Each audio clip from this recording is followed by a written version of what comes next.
السلام علیکم ورحمۃ اللہ وبرکاتہ۔ امید ہے آپ سب اللہ کے فضل سے خیر و عافیت سے ہوں گے اور سبق کے لیے مکمل طور پر دل جمعی سے تیار بھی ہوں گے۔ تو اپنی گزارشات پیش کرتے ہیں اللہ کے حضور۔ یا اللہ، میں نے تیری رضا کے لیے تیرے دین کو سیکھنے کا قصد کیا ہے، میرے لیے اسے آسان فرما کر مجھے عمل کی توفیق عطا فرما۔ ہر روز سبق بغور سننے، سمجھنے اور یاد کرنے کی بھرپور کوشش میں میری مدد فرما۔ میں نے تیرے احکام پر عمل کی غرض سے دین سیکھنا شروع کیا ہے، میرے لیے آسان فرما۔ خود کو محبوب خدا صلی اللہ علیہ وآلہ وسلم کی سنتوں کا پابند بنانے کا ارادہ کیا ہے، مجھے استقامت عطا فرما۔ عمل صالح میں اپنے ساتھ ایک صالح جماعت تیار کرنے کا تجھ سے وعدہ ہے، میری مدد فرما۔ آمین یا رب العالمین، بجاہ سید المرسلین والصلاة والسلام علی رسولہ الکریم۔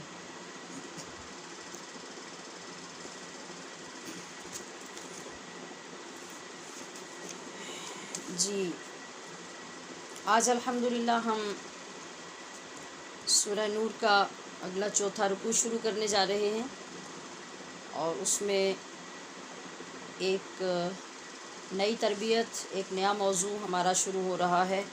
اللہ کرے کہ ہمیں اس کو بھی اپنانے کی توفیق نصیب ہو۔ اس سے قبل دو گزارشات سن لیجئے، کیونکہ آخر پہ پھر یاد بھی نہیں رہتا اور توجہ بھی نہیں رہتی۔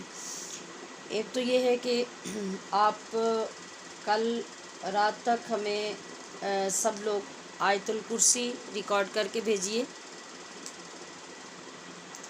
تاکہ وہ ہم سنیں کہ آپ نے کتنے تلفظ سے کتنی اچھی یاد کی ہے۔ یہ سب بھجوائیں گے اور یہ ترجمے کے بغیر بھجوائیں گے، کیونکہ پہلے جو ٹیسٹ ہم نے لیا وہ بہت لینتھی ہو گیا، بہت زیادہ تعداد ہونے کی وجہ سے پھر اتنا ٹائم نکالنا مشکل ہو جاتا ہے۔ تو وہ تو آپ کو ساری چیزیں الحمدللہ پڑھائی جا رہی ہیں اور آپ اپنی ذمہ داری سے ان کو آگے اپنی محنت کے ساتھ سیکھیں اور یاد رکھیں۔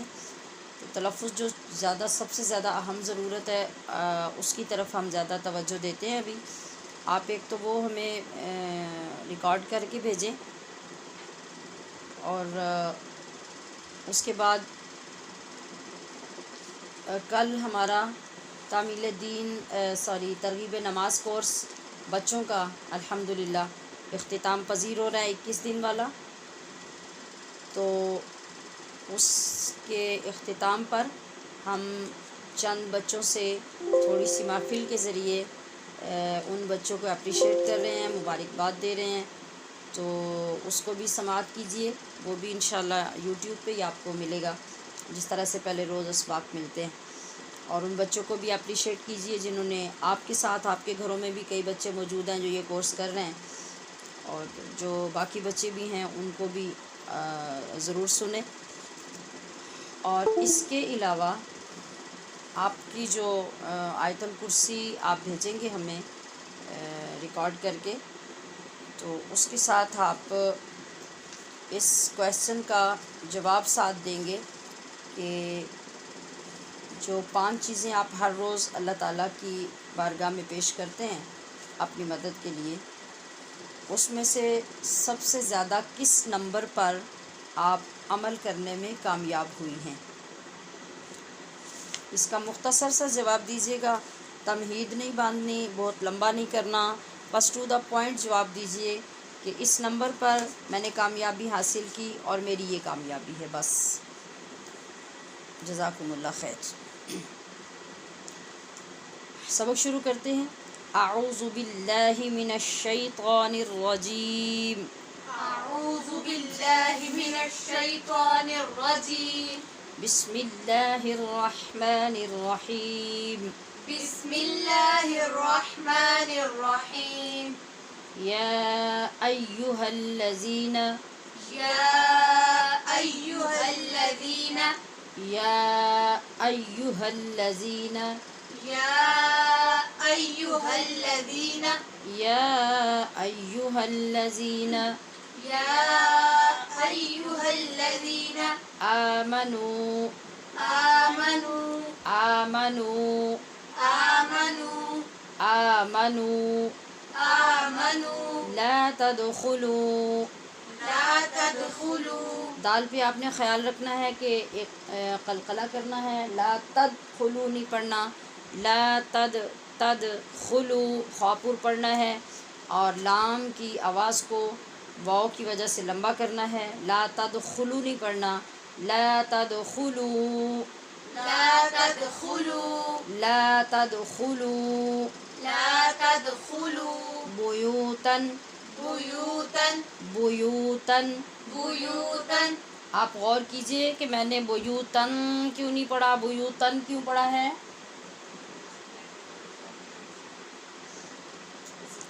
آپ بتائیں گے؟ اظہار حلقی ہو رہا ہے، شاباش ماشاءاللہ۔ تا کے اوپر جو دو زبر کی تنوین ہے، نون تنوین کے بعد غین حروف حلقی میں سے ہے، اس لیے ہم یہاں اظہار حلقی کر رہے ہیں اور پڑھ رہے ہیں بیوتن بيوتا بیوتن بيوتا غیر غير غیر غير غیر غير بیوتکم بيوتكم بیوتکم بيوتكم بیوتکم بيوتكم غیر بیوتکم غير بيوتكم حتی حتى حتی حتى حتی حتى تستأنسوا تستأنسوا جی، ایک تو حمزہ کے جھٹکے پہ بہت خیال رکھنا ہے کہ بعد میں جب آپ خود پڑھیں تو تستا نہیں پڑھیں، تانسو، اور دوسرا پیچھے جو ہم نے تدخلو پڑھا ہے، اسی طرح اس کی واو کی وجہ سے سین کی آواز لمبی کریں گے، اور اس سے اگلے کلمے میں واو کی وجہ سے میم کی آواز لمبی کریں گے، ٹھیک ہے؟ اس کو مد کے ساتھ پڑھیں گے، تستأنسو تستأنسوا حتی تستأنسو حتى تستأنسوا وتسلموا وتسلموا وتسلموا وتسلموا على على على على على على أهلها أهلها ہا کو الف کے ساتھ لمبا کر کے مد کے ساتھ ہی پڑھنا ہے، آگے وقف آ رہا ہے، وقف کرنے کی صورت میں بھی یہ اہلہا ہی رہے گا، کیونکہ جب وقف والی جگہ پہ حرف مدہ ہو تو پھر حرف مدہ کو اسی جگہ پہ اسی طرح چھوڑ دیتے ہیں، بس آواز اور سانس روکتے ہیں، ٹھیک ہے؟ تو یہ ہا کے بعد الف مدہ ہے، اس لیے وقف میں بھی پڑھیں گے علی اہلہا على أهلها ذالکم ذلكم ذالکم ذلكم ذالکم ذلكم خیر لکم خير لكم خیر لکم خير لكم ہم نے خیرن لکم کیوں نہیں پڑھا؟ دو پیش ہے نا را کے اوپر، اس لیے کہ دو پیش کی تنوین کے بعد لام حروف یرمالون میں سے ہے جہاں غننے کے بغیر ادغام ہوتا ہے، تو خیرن نہیں پڑھنا۔ اب ہم نے وہ جو نون تھا رن والا، اس نون کا لام میں ادغام کر دینا ہے، تو آواز ہوگی خیر لکم خير لكم خیر لکم خير لكم لعلکم لعلكم لعلکم لعلكم لعلکم لعلكم تذکرون۔ تذكرون یہاں ایک تو را کو تذکرو رو یوں پڑھے، او نہیں پڑھے، غین کی آواز نہ آئے، دوسرے تذکا نہیں کہنا، یہاں پہ زال پڑھنی ہے اور یہ نرمی سے پڑھنی ہے، تذکرون تذكرون تذکرون تذكرون فَإِن لَّمْ فإن لم فَإِن لَّمْ فإن لم یہاں پر بھی نون ساکن ہے اور آگے لام حروف یرمالون میں سے ہے، لہٰذا نون کا لام میں ادغام کیا، تو فَإِن لَّم پڑھنے کی بجائے ہم نے پڑھا فَإِن لَّم فإن لم فَإِن لَّم فإن لم تجدوا، تجدوا یہاں واو مدہ ہے لہٰذا اس کی آواز کو لمبا کرنا ہے جیسے پیچھے کلمے ہم نے پڑھے ہیں. تجدوا تجدوا فیہا، فيها تجدوا تجدوا فیہا، فيها فیہا فيها احدا أحدا فلا، فلا احدا فلا. أحدا فلا.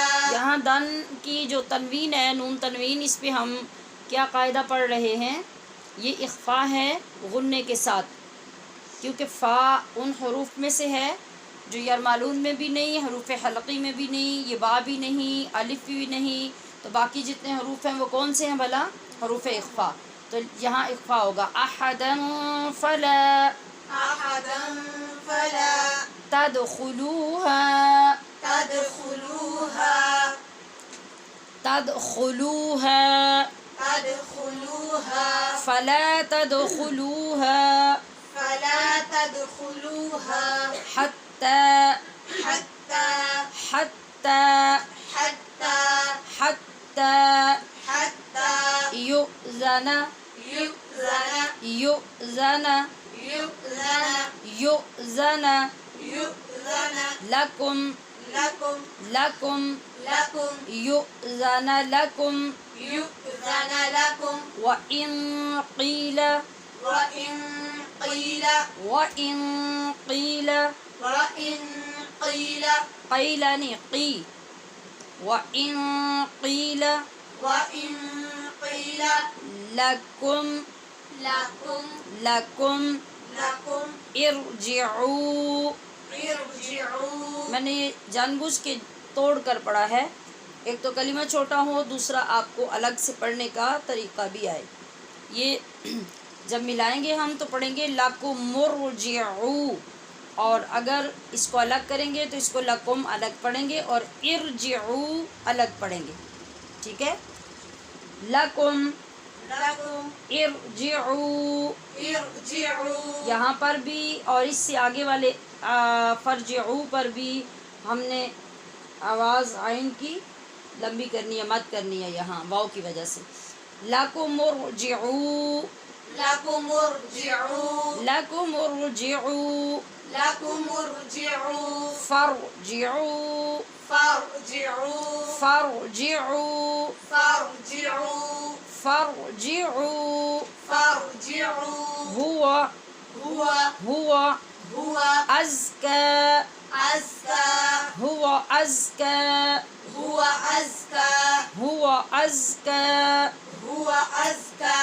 لكم لكم لكم لكم والله والله والله والله والله والله بما بما بما بما تعملون تعملون بما تعملون بما تعملون عليم عليم عليم عليم عليم عليم. ليس ليس ليس ليس ليس ليس عليكم عليكم عليكم عليكم عليكم عليكم جناح.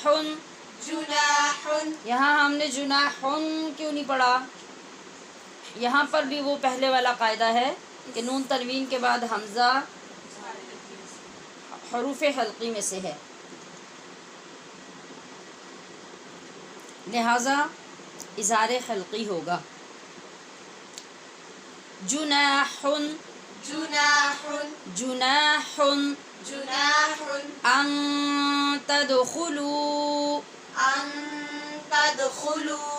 نون پہ ہم نے اخفا کیا ہے، اس لیے کہ اس کے بعد تا حروف اخفا میں سے ہے اور لو کی آواز واو مدہ کی وجہ سے لمبی کرنی ہے. تدخلو کہہ کے چھوڑ نہیں دینا. ان تدخلوا أن تدخلوا. ان تدخلوا أن تدخلوا. بیوتا بيوتا بیوتا بيوتا بیوتا بيوتا غير غير غير غير غير غير مسکونۃ. مسكونة. یہاں پھر ہم نے اخفا کیا ہے کیونکہ نون تنوین ہے مسکونتن کی تا کے نیچے، اور آگے فا یہ حروف اخفا میں سے ہے، لہٰذا یہاں بھی اخفا ہوگا غنّے کے ساتھ. مسکونتن مسكونة. مسکونتن مسكونة. فیہا فيها فیہا فيها فیہا فيها متاع لکم.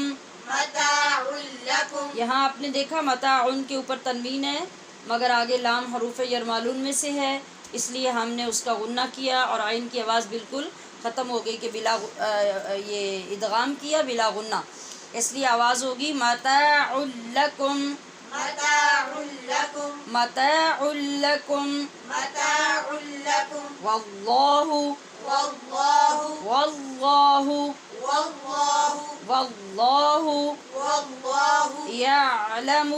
يعلم. میم کو بالکل لمبا نہیں کرنا. یعلم يعلم. یعلم يعلم. ما تبدون ما تبدون. ما تبدون ما تبدون. ما تبدون ما تبدون. وما وما وما وما وما وما تكتمون تكتمون. تكتمون. تكتمون. يا أيها الذين آمنوا يا أيها الذين آمنوا. يا أيها الذين آمنوا يا أيها الذين آمنوا. لا تدخلوا بيوتا لا تدخلوا بيوتا. لا تدخلوا بيوتا لا تدخلوا بيوتا غير بيوتكم غير بيوتكم. غير بيوتكم غير بيوتكم حتى تستأنسوا حتى تستأنسوا. حتى تستأنسوا حتى تستأنسوا. وتسلموا على أهلها وتسلموا على أهلها. وتسلموا على أهلها وتسلموا على أهلها. ذلكم خير لكم ذلكم خير لكم. ذلكم خير لكم ذلكم خير لكم. لعلكم تذكرون لعلكم تذكرون. لعلكم تذكرون لعلكم تذكرون. فإن لم تجدوا فيها فإن لم تجدوا فيها. تجدوا تک ہی رہنے دے. فإن لم تجدوا فإن لم تجدوا فيها أحدا فيها أحدا. آہا نہیں آہا آہا. فيها أحدا فيها أحدا. فلا تدخلوها ولا تدخلوها. فلا تدخلوها فلا تدخلوها حتى يؤذن لكم. حتى يؤذن لكم. یو نہیں یؤذن نہیں یو آواز ٹکرانی نہیں چاہیے. حتى يؤذن لكم حتى يؤذن لكم. وإن قيل لكم ارجعوا وإن قيل لكم ارجعوا. وإن قيل لكم ارجعوا وإن قيل لكم ارجعوا. فارجعوا هو أزكى لكم. فارجعوا هو أزكى لكم. أزكى نہیں أزكى لكم. أزكى لكم.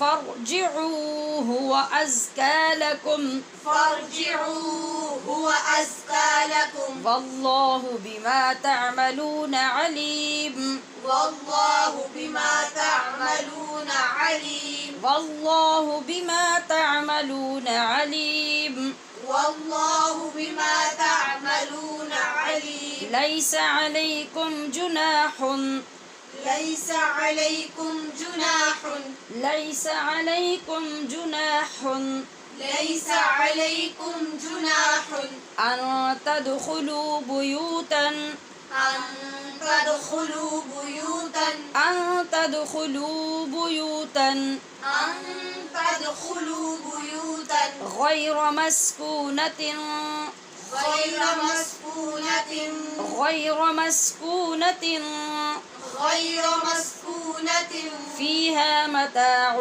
لكم فيها متاع لكم فيها متاع لكم فيها متاع لكم والله يعلم ما تبدون والله يعلم ما تبدون والله يعلم ما تبدون والله يعلم ما تبدون وما تكتمون وما تكتمون وما تكتمون وما تكتمون جی اب آپ سنیں گے توجہ سے بسم اللہ الرحمن الرحیم یا ایہا الذین آمنوا لا تدخلوا بيوتا غير بيوتكم حتى تستأنسوا وتسلموا على أهلها ذلكم خير لكم لعلكم تذكرون فإن لم تجدوا فيها أحدا فلا تدخلوها حتى يؤذن لكم وإن قيل لكم ارجعوا فارجعوا هو أزكى لكم والله بما تعملون عليم ليس عليكم جناح أن تدخلوا بيوتا غير مسكونة فيها متاع لكم والله يعلم ما تبدون وما تكتمون.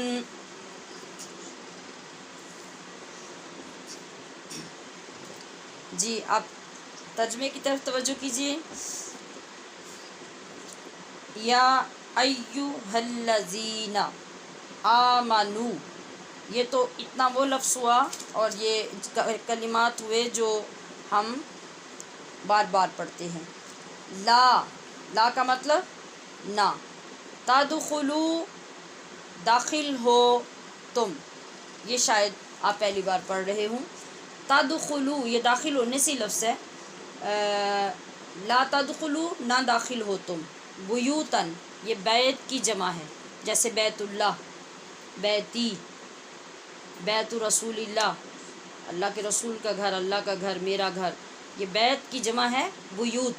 بیوتن گھروں میں، غیرہ علاوہ، بیوتی یہ پھر بیوتن والا لفظ آ گیا اور آگے کم لگ گیا. کم کا مطلب ہوتا ہے تمہارے یا تم اپنے، ٹھیک ہے.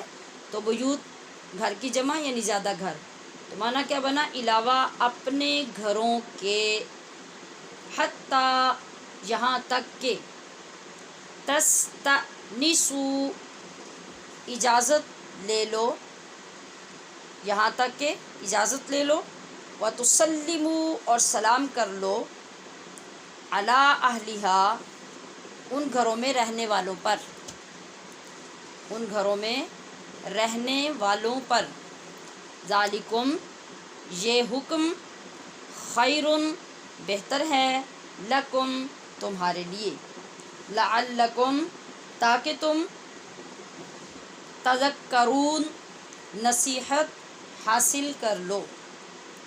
فَإِن فا کا مطلب پھر یا پس، ان کا مطلب اگر، لم نہ، تجدو پاؤ تم، فیہا ان گھروں میں، احدن یہ لفظ بھی ہم پہلے پڑھ چکے، فیہا بھی پہلے پڑھ چکے.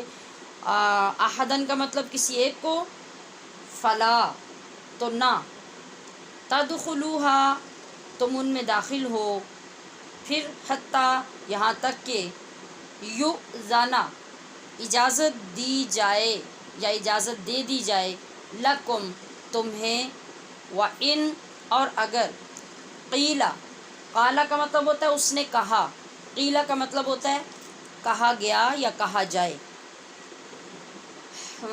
لکم تم سے،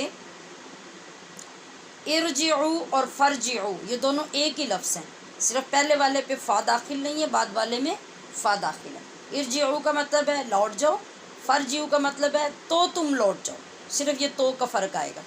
ہوا وہ، ازکا زیادہ پاکیزہ ہے، لکم تمہارے لیے، واللہ اور اللہ، بما اس کو جو، تعملون تم عمل کرتے ہو، علیم خوب جاننے والا ہے۔ لیسا نہیں ہے، علیکم تم پر، جناح کچھ گناہ، جناح کا لفظ جہاں بھی آئے گا یا اس کا معنی حرج ہوگا یا اس کا معنی گناہ ہوگا۔ ان تدخلو کہ تم داخل ہو جاؤ، پھر وہ پیچھے والا لفظ آ گیا بیوتن گھروں میں، غیر مسکونہ، سکونت کہتے ہیں نا رہنے کو، تو مسکونہ یا مسکون جس میں کوئی رہنے والے رہتے ہوں، غیر مسکونہ کا مطلب ہے جس میں کوئی رہنے والا نہ رہتا ہو، تو غیر رہائشی گھر ہو، فیہا جن میں، متاعن نفع حاصل کرنے کا اختیار ہے، لکم تمہیں،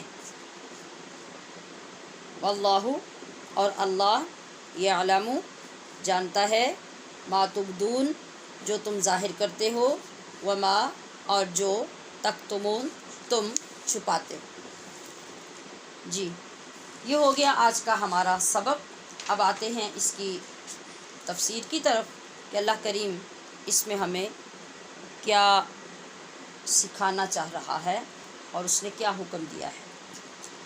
تو اس آیہ مبارکہ جس سے ہمارا سبق شروع ہو رہا ہے، یا ایھا الذین آمنوا لا تدخلوا سے، اس آیت کا شان نزول یہ ہے کہ حضرت عدی بن ثابت فرماتے ہیں کہ رسول کریم صلی اللہ علیہ وسلم کی بارگاہ میں ایک انصاری عورت حاضر ہوئیں اور عرض کرنے لگیں، یا رسول اللہ صلی اللہ علیہ وسلم، اپنے گھر میں بسا اوقات میں ایسی حالت میں ہوتی ہوں، مجھے اچھا نہیں لگتا کہ مجھے کوئی ایسے دیکھے، کبھی گھر میں والد آ جاتے ہیں اور کبھی گھر کا کوئی اور مرد، میرے لیے کیا ارشاد ہے، وکیف اصنع میں کیا کروں۔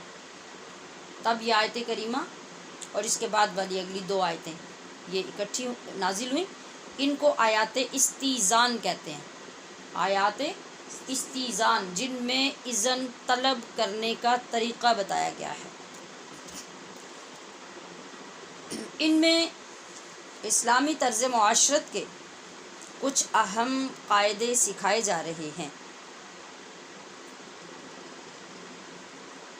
اور یہی خاصہ ہے ہمارے دین کا کہ اسی لیے کہا جاتا ہے نا کہ یہ قرآن ضابطہ حیات ہے، دین ضابطہ حیات ہے۔ اس زندگی کا ہر گوشہ، ہر پہلو، ہر جہت اس میں ڈسکس ہوئی ہے، اور اس کے مینرز اللہ پاک نے خود اپنے محبوب کے ذریعے سے ہمیں سکھائے ہیں۔ تو یہ صرف نماز روزی اور حج زکوٰۃ کا نام نہیں ہے، بلکہ پوری زندگی کے اوپر ہمارا دین چھایا ہوا ہے، اور پوری زندگی ہماری اس کے اندر ہے، بشرطے کہ ہم اس کو سمجھیں، سیکھیں اور اس کو تسلیم کریں۔ تو جتنے اعلیٰ مینرز، ایٹیکیٹس، انداز ہمیں اللہ پاک نے اس دین کے اندر سکھائے، کائنات میں کوئی مذہب، کوئی دین ایسا نہیں جس میں اتنی توجہ اس کے ماننے والوں پر دی گئی ہو کہ ان کے ایک ایک لمحے کو نوٹ کیا گیا ہو، اور اس ایک ایک لمحے کے اندر خوبصورتی، دلکشی، روحانیت پیدا کرنے کی کوشش کی گئی ہو۔ یہ فقط دین اسلام کا خاصہ ہے۔ تو انسان کا گھر اس کا خلوت خانہ ہے، جہاں وہ بے تکلفی سے رہنا چاہتا ہے کہ نہیں؟ گھر کے ساتھ جتنا انس ہوتا ہے بندے کو، وہ اس وجہ سے ہوتا ہے کہ وہاں وہ ریلیکس ہر طریقے سے رہ سکتا ہے، ہر کام سر انجام دیتا ہے، اپنی مرضی سے سوتا ہے، مرضی سے جاگتا ہے، مرضی سے اپنے کام کرتا ہے، اور ایک سہارا، ایک پناہ اللہ پاک نے ایک گھر کی صورت میں بندے کو عطا کر رکھی ہوتی ہے۔ راحت اور آرام حاصل کرنا چاہتا ہے، یہی وجہ ہے کہ انسان جہاں بھی ہو تھکا ماندہ وہ اپنے گھر ہی لوٹتا ہے اور وہیں آ کے اس کو سکون ملتا ہے۔ یہاں بھی اگر ہر شخص کو بے دھڑک اور بلا اجازت چلے آنے کی آزادی ہو تو گھر کا مقصد تو ختم ہو جاتا ہے، اور گھر کی مستورات بھی پھر ہر وقت اپنے کپڑوں کی احتیاط نہیں کر سکتی۔ کبھی دوپٹہ اتر گیا، کبھی آستین چڑھا کے کام کرنا پڑا، کبھی ٹراؤزر یا شلوار کو پنڈلیوں تک اوپر اٹھانا پڑا، کبھی فرش دھونے ہیں، کبھی کپڑے دھونے ہیں۔ تو جس کا دل کرے اس طرح سے آتا رہے تو پھر اس گھر کا نقشہ کیا ہوگا؟ گھر کا امن خراب ہونے کے ساتھ ساتھ عصمت و آبرو بھی محفوظ نہیں رہ سکتی۔ اسلام سے قبل عرب کے لوگ ایسے آداب کے بالکل بھی عادی نہیں تھے، تو اسلام نے جاہلیت کے طریقے کو سختی سے بند کیا اور حکم دیا کہ اگر کسی کے گھر جانا پڑے تو پہلے اجازت طلب کرو، اگر اجازت اور اذن مل جائے تو اہل خانہ کو سلام کرتے ہوئے اندر جاؤ، یہی طریقہ تمہارے لیے بہتر اور پسندیدہ ہے۔ اذن لینے کی تفصیل بھی ہمیں حدیث پاک سے ملتی ہے۔ آقا کریم صلی اللہ علیہ وسلم نے اپنے عمل سے سمجھا دی اور طریقہ بھی بتا دیا۔ اذن کا طریقہ یہ ہے کہ سلام بھی کرے اور اندر آنے کی اجازت بھی طلب کرے اور اپنا نام بھی بتائے۔ حضرت عمر فاروق رضی اللہ تعالی عنہ کا یہ طریقہ ہوتا کہ شرف باریابی کے لیے یوں عرض کرتے: السلام علیک یا رسول اللہ ایدخل عمر۔ اس کا ترجمہ یہ ہے کہ سلام ہو آپ پر اے اللہ کے رسول، کیا عمر اندر آ جائے؟ ذرا انداز پہ غور کیجئے، کسر نفسی کا عالم دیکھیے کہ حضور کے سامنے وہ یہ بھی نہیں کہتے کہ میں اندر آ جاؤں، یعنی اپنی میں کا کوئی شائبہ تک نہیں باقی چھوڑا، اپنی ذات، اپنی شخصیت کا وجود تک نہیں پیچھے رہنے دیا۔ یعنی حضور کی بارگاہ میں عرض کرتے ہیں، جب حاضر ہوتے ہیں تو یوں لگتا ہے کہ جیسے ان کا اپنا آپ وہاں موجود ہی نہ ہو، وہ اس طرح اپنے محبوب کی ذات اقدس میں گم ہوں، اور عاجزی، انکساری، کسر نفسی، اجازت لینے کا انداز قربان جائیں کہ آپ یہ پوچھتے ہیں کہ یا رسول اللہ آپ پر سلام ہو، کیا عمر اندر آ جائے، میں اندر آ جاؤں؟ یہ کبھی بھی نہیں کہا کہ عمر اندر آ جائے۔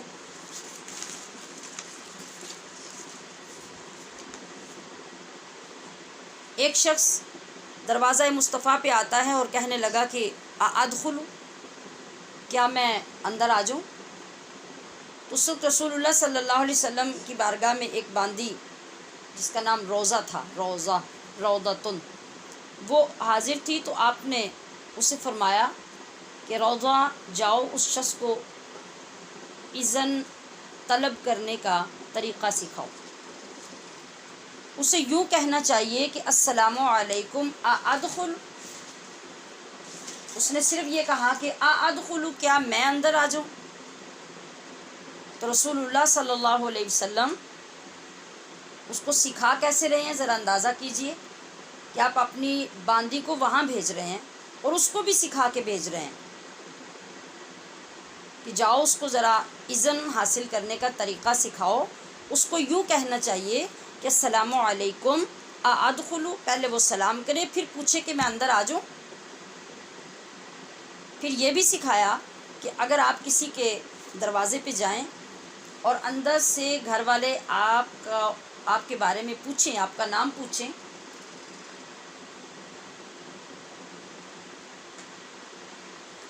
تو دروازے پہ کھڑے شخص کو جواب کیسے دینا چاہیے؟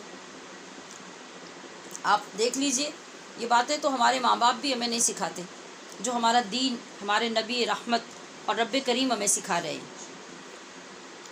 مگر افسوس اس بات کا ہوتا ہے کہ ہم اتنے وسیع دین کو پانے والے لوگ اس سے بالکل عاری ہیں، اور بنیادی چیزیں بھی ہم نہیں سیکھتے، ان سے بھی ہم بیگانہ ہوتے ہیں۔ تو آپ صلی اللہ علیہ وسلم نے ارشاد فرمایا کہ جب کوئی گھر والا تم سے پوچھے کہ آپ کون ہیں تو اس کے جواب میں اپنا نام بتانا چاہیے، اپنا نام بتانا چاہیے۔ اب آپ ذرا اس بات کا جائزہ لے لیں، تصور میں لائیں ذرا اپنے ملنے والوں کو، اپنے گھر والوں کو، اپنے رشتہ داروں کو، اپنے عزیزوں کو۔ اکثر و بیشتر لوگوں سے جب آپ اندر سے، مثال کے طور پہ گھر والے ہیں نا، اگر وہ بیچاری بیوی کی شامت آ جائے کسی وقت رات کو، وہ پوچھ لینا کہ کون ہے، تو باہر بند دروازے سے ہی اس کو ڈانٹ پڑتی ہے، دروازہ کھول۔ یعنی اتنا برا انداز ہوتا ہے پورے دن کے بعد گھر آنے پر کہ جیسے وہ نوکرانی اندر ہے اور اس کا یہ قصور ہے کہ اس نے یہ کیوں پوچھ لیا، حالانکہ اس نے جو پوچھا وہ بہت اچھا کیا کہ رات کے وقت احتیاط کا تقاضا یہی ہے کہ وہ پوچھے آپ سے اور پھر دروازہ کھولے کہ آپ کون ہیں، اگرچہ اسے زیادہ تر یہ گمان ہو 90% بھی کہ آپ ہی ہیں، لیکن آداب یہی ہیں۔ احتیاط بھی اسی چیز میں ہے کہ رات کے وقت وہ آپ سے پوچھے اور پھر آپ کو، دن کو بھی بلکہ پوچھنے میں کیا حرج ہے۔ اور پھر یہ ضروری نہیں ہوتا کہ ہر دروازے کے اندر سے آپ باہر والے کو دیکھ سکتے ہیں، یا آپ کے لیے کوئی وہاں پہ کوئی کیمز وغیرہ لگے ہوئے ہیں یا کوئی دوربین لگی ہے، ایسا نہیں ہوتا۔ تو اندر سے اگر کسی نے پوچھا تو کسی نے جواب ڈانٹ کے دے دیا کہ دروازہ کھولو، کسی نے کہا کہ میں آپ ہی ہاں، اور کسی نے کچھ کہا تو کسی نے کچھ کہا۔ تو اب دیکھیے کہ ہمارے پیارے نبی صلی اللہ علیہ وسلم کس طرح سے سکھا رہے ہیں ہمیں۔ آپ نے ارشاد فرمایا کہ جب کوئی آپ سے پوچھے کہ آپ کون ہیں تو آپ کو اپنا نام بتانا چاہیے، میں ہوں یہ نہیں کہنا چاہیے۔ نبی علیہ الصلوۃ والسلام نے اس کو ناپسند فرمایا ہے۔ جب کسی شخص نے جواب میں دروازے پر میں کہا تو آپ نے ارشاد فرمایا کہ میں بھی ہوں۔ یعنی دیکھیے سمجھانے کا انداز بھی، دیکھیے تربیت کا انداز بھی۔ تو آپ نے آگے سے جواب میں ارشاد فرمایا کہ میں بھی ہوں۔ یعنی ہر شخص اپنے آپ کو جب میں کہے گا تو پھر آنے والے کا امتیاز کیسے ہوگا کہ کون ہے، اور دروازے کے پیچھے سے پہچان کیسے ہوگی۔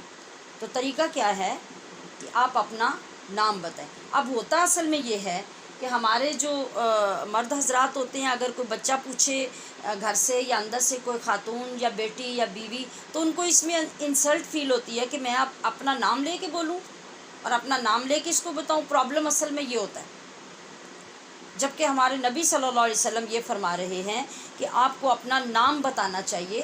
اب جیسے کوئی کسی کا کوئی استاد ہے یا باپ ہے یا کوئی اور قابل تعظیم شخص ہے، تو اس کو اس بات میں یہ شرمندگی نہیں ہونی چاہیے کہ میں اپنا نام بتاؤں۔ یعنی لوگ اگر مجھے باجی جان کہتے ہیں، یا لوگ مجھے خالہ جان کہتے ہیں، یا لوگ مجھے استاد صاحب کہتے ہیں، تو میں اب اس کو اپنا نام بتاؤں، مجھے اب اسی نام سے پکارنا ہے، تو ایسا نہیں ہے۔ یا لوگ آپ کو مولانا صاحب کہتے ہیں تو آپ بھی کہیں جی میں فلاں مولانا صاحب ہوں، تو آپ وہاں مولانا صاحب نہیں ہیں، آپ وہاں ایک بندہ ہیں جس کو اندر والوں کو شناخت کی ضرورت ہے کہ آپ کون ہیں۔ تو وہاں آپ کو بلا تکلف اپنا نام بتانا چاہیے۔ یعنی اگر میں کسی جگہ پہ ہوں اور مجھ سے کوئی پوچھ رہا ہے تو مجھے اپنا نام بتانا چاہیے۔ آپ ہیں تو آپ سے کوئی پوچھ رہے ہے تو آپ کو اپنا نام بتانا چاہیے۔ اسی طرح سے کوئی بھی گھر کا سرپرستی کیوں نہ ہو، اور اندر سے کوئی بچہ بھی آپ سے اگر پوچھتا ہے، تو جو آداب ہیں ہمارے دین کے وہ یہ ہیں کہ آپ اپنا نام بتا کے اپنی پہچان کروائیں۔ جی، اور اس کے بعد آپ علیہ الصلوۃ والسلام کا یہ معمول تھا کہ جب آپ اذن طلب فرماتے تو کیسے فرماتے؟ پہلی بات تو یہ سوچیں کہ جو پوری کائنات کے والی ہیں انہیں اذن لینے کی ضرورت ہے؟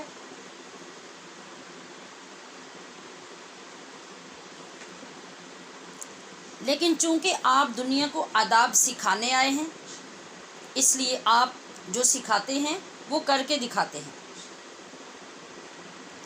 تو آپ علیہ الصلوۃ والسلام جب کبھی کسی جگہ پہ تشریف فرما ہوتے اور اذن طلب کرتے باقاعدہ، تو اس کا طریقہ کیا ہوتا کہ اذن طلب کرنے کے لیے آپ دروازے کے یا رائٹ یا لیفٹ، دائیں یا بائیں کھڑے ہوتے، کبھی بھی دروازے کے سامنے کھڑے نہیں ہوتے۔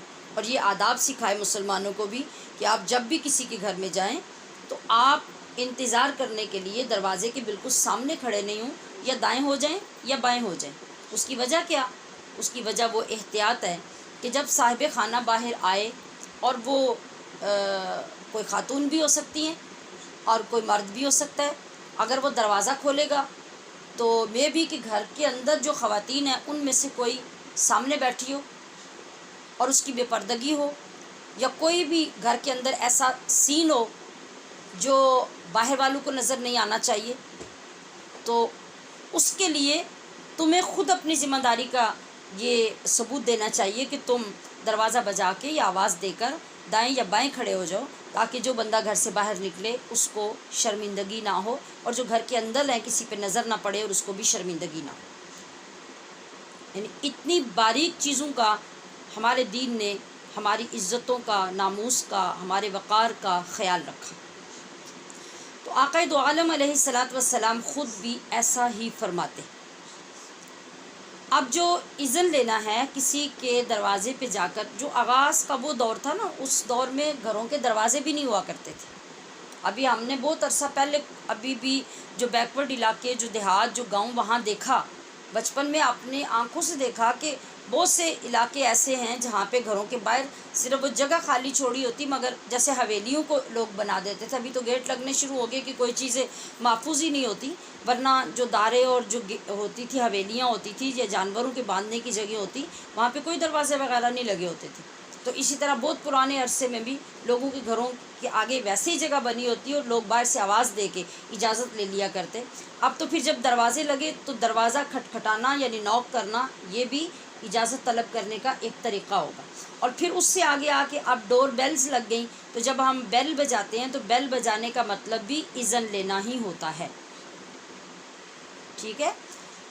اب بیل بجا کے مطلب آپ اگر انتظار کر رہے ہیں تو ایک مناسب وقت تک آپ انتظار کیجئے۔ اب ہمارے کتنے لوگ ہوتے ہیں جو کچھ تو اپنے مزاج سے مجبور ہوتے ہیں، اور کچھ اپنا کوئی دعویٰ شو کرنا چاہ رہے ہوتے ہیں کہ ہمیں کوئی منع نہیں کر سکتا، اور کچھ لوگ جو ہیں وہ روب اور غصے کی وجہ سے اپنے دروازے پہ آ کے کھڑے ہوتے ہیں، تو بیل پہ ہاتھ رکھ دیتے ہیں کہ 2 منٹ بھی کیوں لگ گئے، کسی نے آ کے دروازہ کیوں نہیں کھولا۔ تو یہ انتہائی غیر اخلاقی طریقہ ہے، خواہ کسی کے گھر جا کے ایسا کیا جائے یا اپنے گھر میں کیا جائے، دونوں جگہ پہ غیر اخلاقی اور غیر شرعی طریقہ ہوگا۔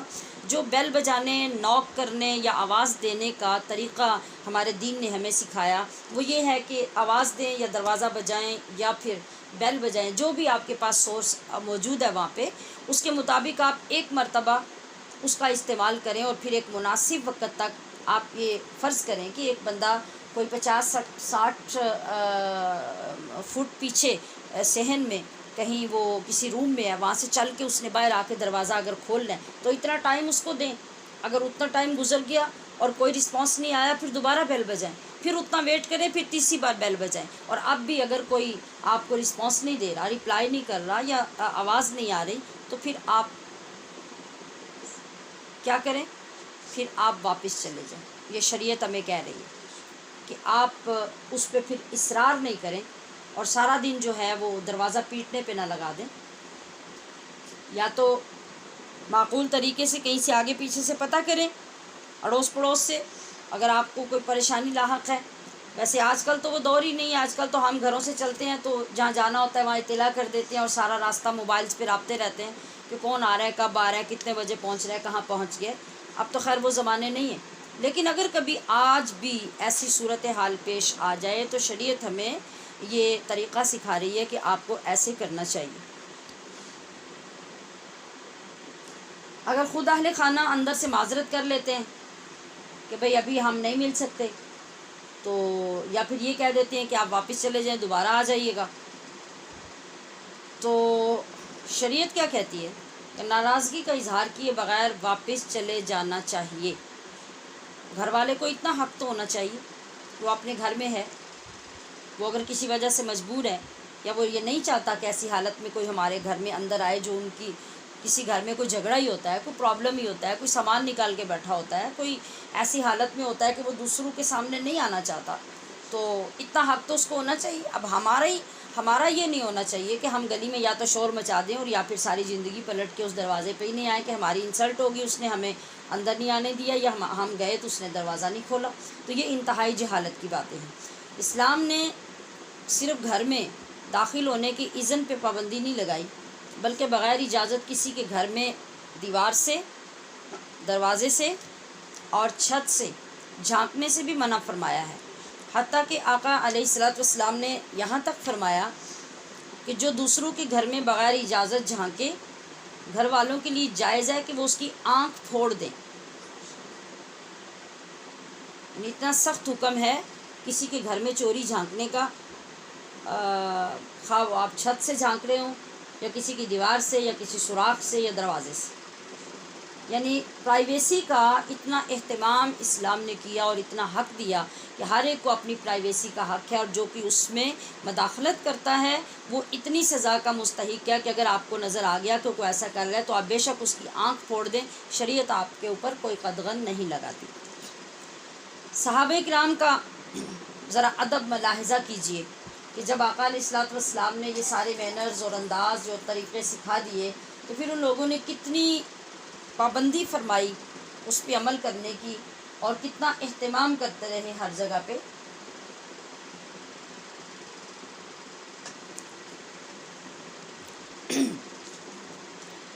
حضرت ابن عباس رضی اللہ تعالی عنہ، یہ حضور نبی اکرم صلی اللہ علیہ وسلم کے چچا زاد بھائی. حضرت عباس آپ کے چچا ہیں، اور ابن عباس سے مراد ہوتی ہے حضرت عبداللہ ابن عباس. یہ حضور صلی اللہ علیہ وسلم کے چچا زاد ہیں، بھائی ہیں. یہاں ایک بات تو میں یہ آپ کو یاد دلا دوں کہ ہمارے ہاں کیا ہوتا ہے، اگر کوئی کسی کے استاد کا کوئی تعلق والا، رشتے والا، کوئی اس کا عزیز، کوئی اس کا رشتہ دار ہو، بہن بھائی ہو، کزن ہو، اور کوئی بھتیجا بھانجا ہو، تو ایک تو یہ ہوتا ہے کہ وہ سارے کے سارے اگر کوئی کسی کا مرید ہے، کوئی اس شاگرد ہے تو اس پر اپنی اجارہ داری سمجھتے ہیں.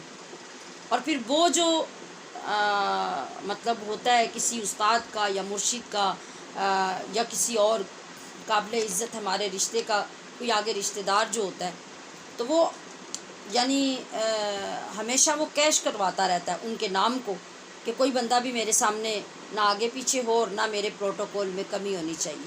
تو میں جو بات کرنے لگی ہوں یہ حضرت عبداللہ ابن عباس جو نبی علیہ الصلوۃ والسلام کے کزن ہیں اور بڑے محبوب آپ کے صحابی بھی ہیں.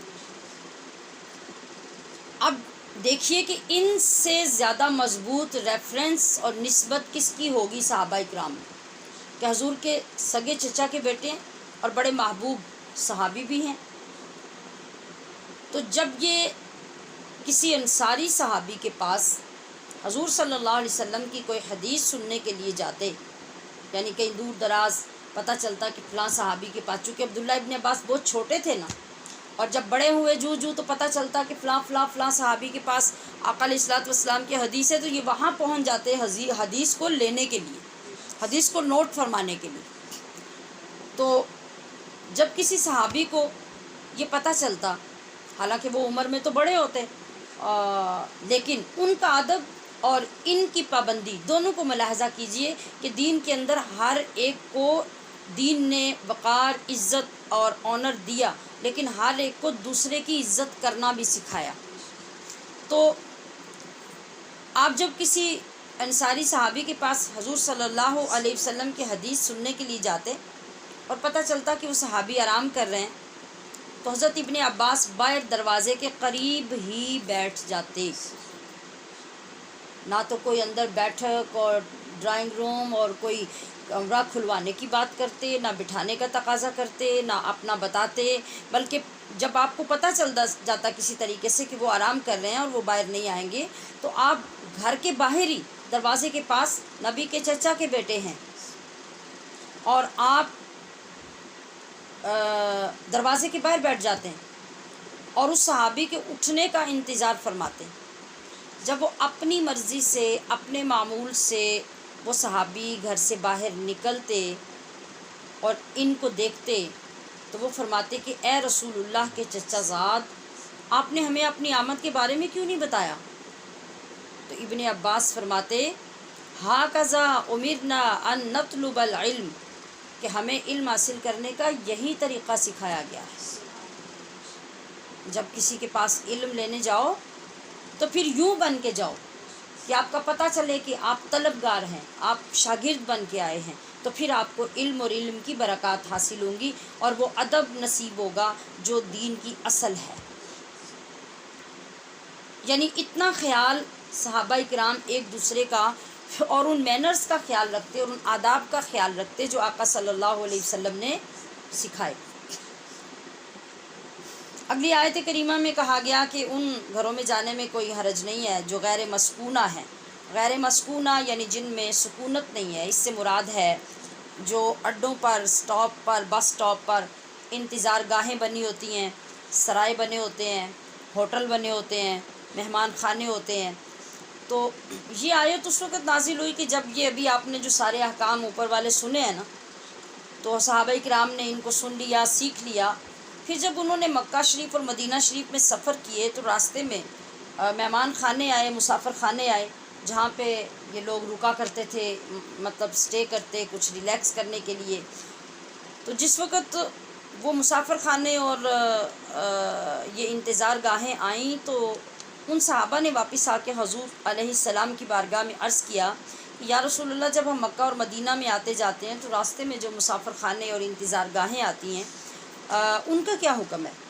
آپ علیہ الصلوۃ والسلام کے پاس جب یہ سوال آیا تو اللہ کریم نے یہ آیت کریمہ نازل فرمائی جس میں یہ اجازت دی گئی کہ ان میں جانے کے لیے، یعنی کوئی مسافر خانہ ہے، کوئی ہاسپٹل ہے، کوئی سرائے ہے، کوئی انتظار گاہ ہے، کوئی ہوٹل ہے، تو وہاں پہ جانے کے لیے اجازت کی ضرورت نہیں ہوتی، کیونکہ یہ بنائے ہی اسی لیے جاتے ہیں کہ لوگ آنے جانے والے ان کو استعمال کریں۔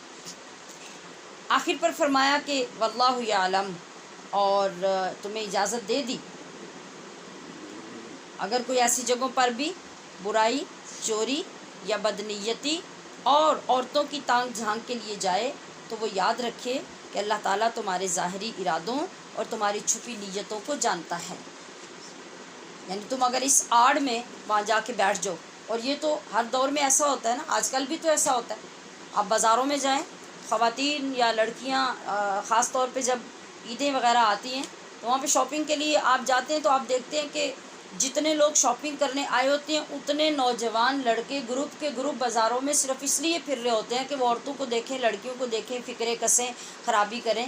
تو اللہ تبارک و تعالیٰ نے اس طرف ارشاد فرمایا کہ اگر ان جگہوں کو، گھروں کو خالی دیکھ کر، ان لوگوں کو تو اجازت ہے جن کو ضرورت ہے، تو ایسے لوگ جو بدنیتی کی بنا پہ یا وہاں لوگوں کے سامان کو چوری کرنے کی نیت سے، یا پھر وہاں پہ عورتیں بچے آ کے ٹھہریں اور ان کو تانک جھانک کرنے کی نیت سے وہاں جا کے بیٹھ جائیں، تو یاد رکھو کہ یہ تمہارے کام اللہ سے چھپے ہوئے نہیں ہوں گے۔ اللہ پاک ان کو بھی جانتا ہوگا جو ان کاموں کے لیے وہاں آ کے بیٹھے گا۔ اچھا جی، پچھلے کل والے سبق کے سوالات میں نے لکھ کے دے دیے تھے، وہ بولے نہیں گئے تھے، سبق میں شامل ہو گئے تھے۔ اب یہ جو سوالات میں دے رہی ہوں نا، میں آپ کی آسانی کے لیے اس لیے ساتھ ساتھ دے رہی ہوں کہ ہم اکٹھے پھر جا کے ان میں سے کچھ سوالات آپ سے پوچھیں گے اور ان کے جوابات ریٹن لے لیں گے، ٹھیک ہے؟ تو بعض بچوں کا یہ سوال تھا کہ شاید ہم نے ان کو الگ الگ سے حل کر کے ابھی بھیجنا ہے۔ تو آج کے اس سبق میں جو 2-3 سوال ہیں وہ میں نے آپ کے لیے بنا دیے ہیں۔ ایک تو یہ ہے کہ اس سبق میں آیات استئذان کون سی ہیں، ان میں کس چیز کے اذن کا ذکر کیا گیا ہے۔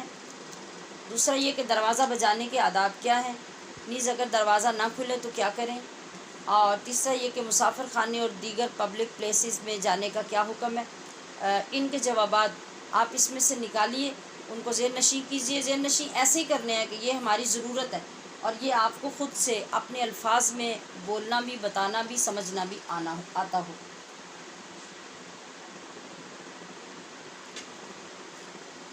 اس کے بعد اس سبق کے ساتھ ہمارا جو تجوید کا قاعدہ ہوتا ہے، آج ہمارا قاعدہ ہے میم ساکن کے متعلق۔ جس طرح ہم نے 2 دن پہلے مکمل کیے تھے کہ نون ساکن کے 4 قاعدے ہوتے ہیں: اظہار، ادغام، اخفاء اور اقلاب۔ تو میم ساکن کے 3 قاعدے ہوتے ہیں۔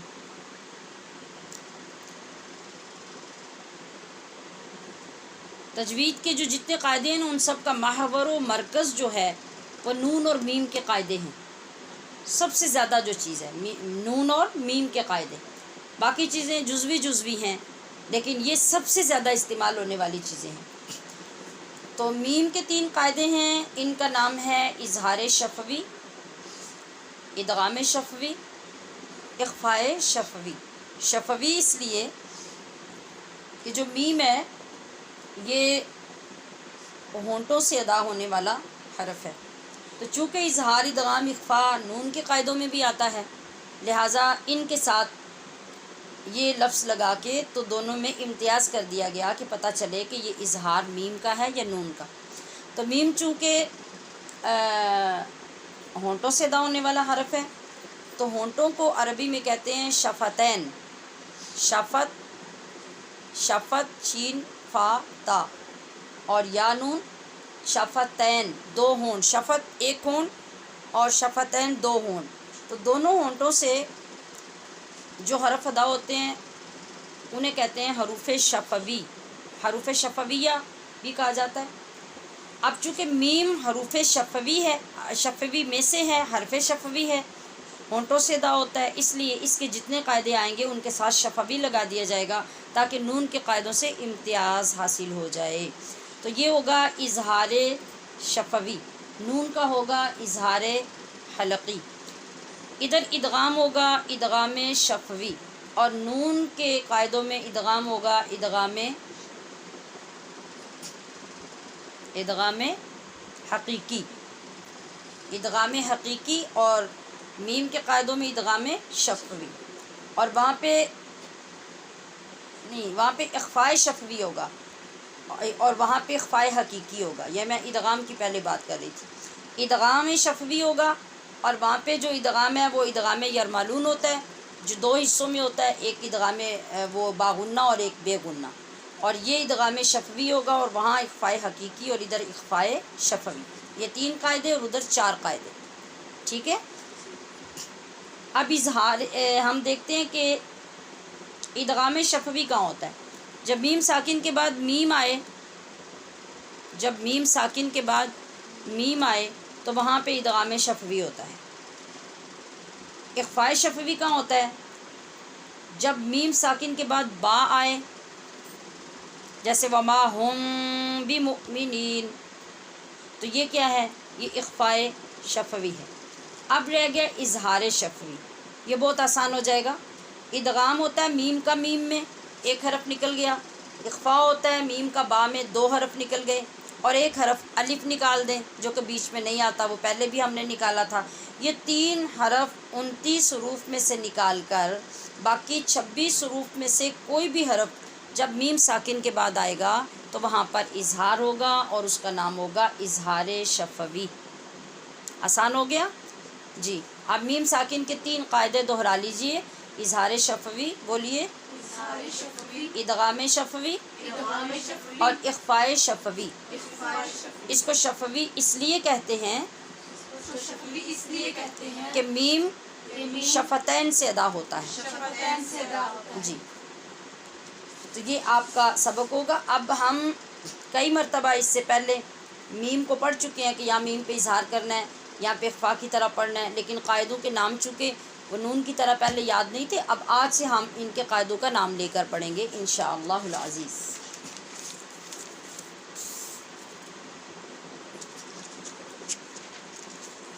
حصہ نمبر 2 یعنی حصۃ الحدیث۔ آج جو حدیث پاک آپ کے پاس آئی ہے ماشاءاللہ، یہ روزانہ جو آپ بیٹھتے ہیں نا سبق کے لیے، یہ آپ کی فضیلت میں حدیث پاک، ٹھیک ہے۔ چلیے دیکھتے ہیں آج کی آپ کی کیا فضیلت ہے۔ حدیث پاک پڑھیے پہلے۔ حلقات الذکر، حلقات الذکر، حلقات الذکر، حلقات الذکر، ریاض الجنہ، ریاض الجنہ، حلقات الذکر، حلقات الذکر، ریاض الجنہ۔ ریاض الجنہ، ریاض، یہ دعات پڑھ رہی ہوں میں، جسے اردو میں ہم ریاض بولتے ہیں، جو نام بھی لوگوں کا ہوتا ہے نا ریاض، یہ وہ ریاض ہے، لیکن عربی میں ہم اس کو ریاض الجنہ پڑھیں گے۔ حلقات کا مطلب ہے حلقے یا محفلیں، الذکر کا مطلب ہے ذکر کے، حلقات الذکر ذکر کی محفلیں، ریاض باغیچے ہیں، الجنہ جنت کے۔ کتنا خوبصورت مضمون ہے کہ حلقات الذکر ریاض الجنہ، ذکر کے حلقے جنت کے باغ ہیں۔ حلقہ جو ہوتا ہے نا، یعنی جو صوفیاء کرام کا طریقہ ہے بیٹھنے کا محفل کے لیے یا ذکر کے لیے، وہ ہوتا ہے کہ وہ گول دائرہ، گول حلقہ بنا کے بیٹھتے ہیں۔ جہاں کہیں لوگ بہت زیادہ ہو جائیں کہ حلقہ بنانا ممکن نہ رہے تو پھر لوگ ویسے بیٹھ جاتے ہیں، اور آج کل ہمارے ہاں ویسے جو طریقہ ہے وہ حلقے کا کم رہ گیا ہوا ہے، اور ویسے یا چیئرز پہ آگے پیچھے یا پھر ویسے لوگ آگے پیچھے نماز کی طرح جیسے صفیں ہوتی ہیں اس طرح بیٹھنے کا رواج زیادہ ہو گیا ہوا ہے۔ تو جہاں تک ممکن ہو وہاں کوشش کی جائے کہ اس طرح حلقہ بنایا جائے اور پھر اس کے پیچھے پیچھے دور تک لوگ بیٹھتے جائیں، تو یہ زیادہ اچھا طریقہ ہوتا ہے۔ تو باہر کا حلقہ ذکر کہیں یا محفل ذکر کہیں ایک ہی بات ہے۔ اس حدیث مبارکہ میں محافل ذکر کی عظمت و شان بیان ہوئی ہے۔ حضرت جابر بن عبداللہ بیان کرتے ہیں کہ رسول اللہ صلی اللہ علیہ وسلم ہمارے پاس تشریف لائے اور فرمایا، اے لوگو، فرشتوں میں سے اللہ کے کچھ لشکر ایسے ہیں جو ذکر کی محفلوں میں آتے ہیں اور وہاں رک جاتے ہیں، لہٰذا تم جنت کے باغیچوں میں سے خوب کھاؤ۔ صحابہ اکرام نے عرض کیا، آقا جنت کے باغیچے کہاں ہیں؟ آپ نے فرمایا، ذکر کی محفلیں جنت کے باغیچے ہیں، لہٰذا تم صبح و شام اللہ کا ذکر کیا کرو اور خود کو اس کی یاد دلاتے رہا کرو، یعنی اللہ کی۔ جو شخص اللہ کے ہاں اپنا مقام دیکھنا چاہتا ہے، یہ جملہ بڑا امپورٹنٹ ہے، توجہ فرمائیے گا۔ جو شخص اللہ کے ہاں اپنا مقام دیکھنا چاہتا ہے اسے چاہیے کہ وہ اپنے ہاں اللہ کا مقام دیکھے۔ یہ تو دنیا میں بھی طریقہ ایسا ہوتا ہے کہ آپ کسی کو اتنے ہی محبوب ہوتے ہیں جتنا وہ آپ کو محبوب ہے، آپ کسی کے ساتھ اتنا ہی ملتے جلتے ہیں جتنا وہ ملتا ہے، آپ کسی کو اتنا ہی لیتے دیتے ہیں جتنا وہ لیتا دیتا ہے کہ نہیں؟ کبھی ایسا ہوا کہ شادی پہ ایک بندہ آئے، وہ آپ کو آ کے 500 دے جائے اور آپ جا کے 20,000 دے آئیں؟ کبھی ایسا ہوا ہے؟ کبھی بھی نہیں۔ تو اللہ تبارک و تعالیٰ نے ہماری جو سوچ اور ہماری جو اپروچ ہے نا، اس کے مطابق ہمیں سمجھایا۔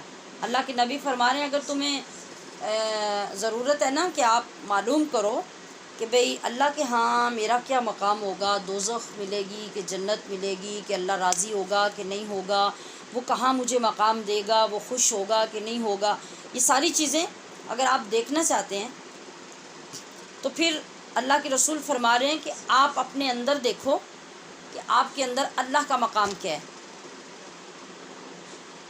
اتنی بڑی بات ہے، ایک طرف سے تو بڑی آسان بھی اور دوسری طرف سے بڑی مشکل بھی ہو گئی کہ آپ اپنے اندر پہلے چیک کریں کہ آپ نے اللہ کو کہاں رکھا ہوا ہے۔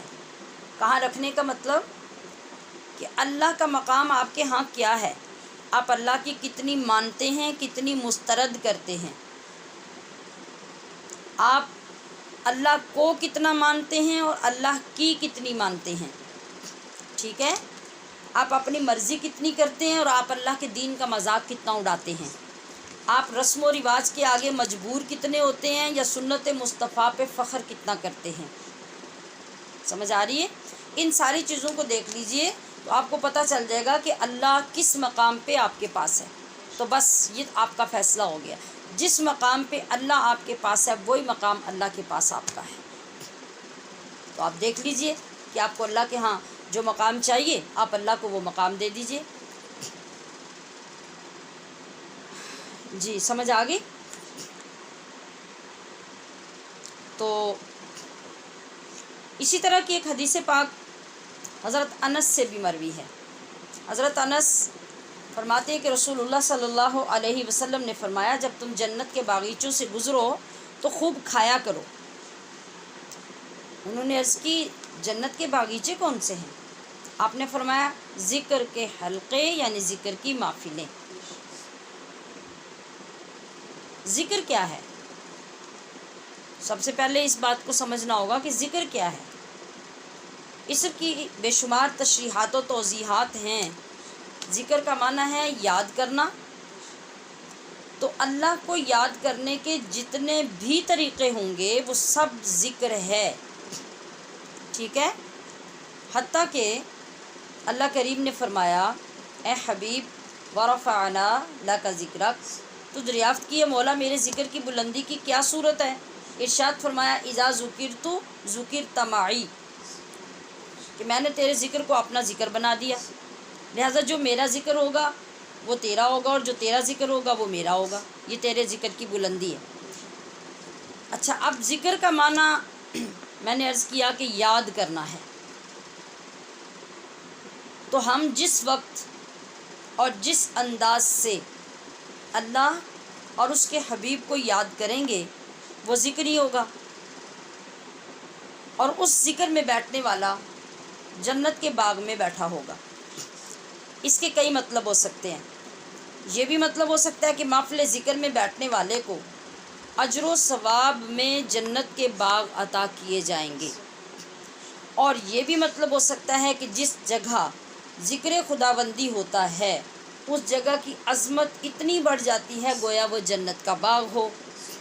اب رہی بات یاد کرنے کی، تو یاد زبانی بھی کیا جاتا ہے، دل میں بھی ہم یاد کرتے ہیں، اور کسی کی نشانی اور کسی کا ہنر اور اس سے منسوب چیزوں کو یا منسوب لوگوں کو دیکھ کر بھی ہمیں یاد آتی ہے کہ نہیں آتی؟